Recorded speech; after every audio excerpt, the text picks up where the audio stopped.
تو بنیت علیکا حتی تسقط اشفار عینیا وانتجبت حتی ینقطع صوتی، بھائی الہا اگر میں تیرے سامنے اتنا رہوں کہ میری آنکھوں کی پلکیں جھٹ جائیں، میری آواز رک جائے، تیرے سامنے اتنی دیر کھڑا رہوں کہ میرے دونوں پاؤں میں ورم آ جائے، اتنے رکوع کروں کہ میری ریڑھ کی ہڈیاں اپنی جگہ سے اکھڑ جائیں، آنکھیں اندر کو دھنس جائیں، تیرے سامنے میں رکوع و سجود کروں، لا انا اہل اللہ، پھر بھی میں تیرے استحقاق کا حق ادا نہیں کر سکتا۔ ایک شخص نے امام سجاد سے پوچھا کہ بخشش کیا ہوتی ہے؟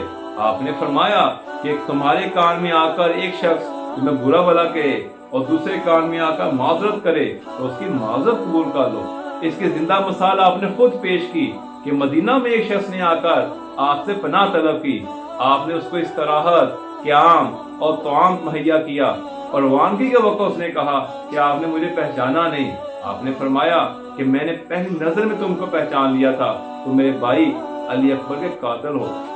اس طرح آل محمد نے عفو و درگزر کی ایک زندہ مثال پیش کی۔